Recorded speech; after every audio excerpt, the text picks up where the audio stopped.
Every kid has a book of scales somewhere around, and you sit there and you play those, and if you don't apply them to some sort of music, there's no use for them. And once you start to play something like the music, you start to take off and you forget about the scale. I know a lot of guitar players that are amazing with scales. I know I always talk about Steve. He's like my sort of technical guitar mentor.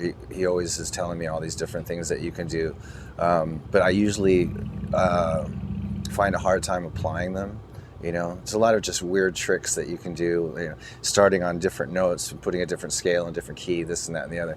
And I can't play with feel or any kind of emotion and be able to sort of mix those two. So I just sort of make it up as I go along. But the main thing that I do go for is obviously the rock sound. So that really is the simplest scale, and then just putting different notes in that. I stick with as many different rock positions as I can get, and what changes them is, like, okay, say we're playing in C, right? And we're playing, 1-4-5 progression. Then you've got two different sort of very standard scales for it, and they have that scale all the way up the neck, right? And then the other one is the sort of, which is sort of an A, really, but anyway, and those are two, and then you just start breaking up, like, so you bring what's that, a third into it? No, not a third, a seventh into it.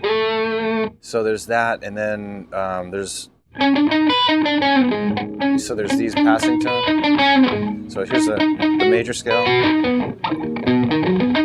or however you want to, you know what I mean, right? And then so in that position, you can go,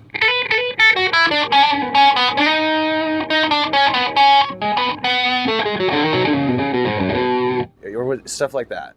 And then when it gets into minor stuff, say it's in the same key, then you bring in all the flat third, and depending on the song, if it's got an F major in it, or sometimes it just sounds cool, where you bring in the sixth, right? Which in a minor note sounds pretty weird.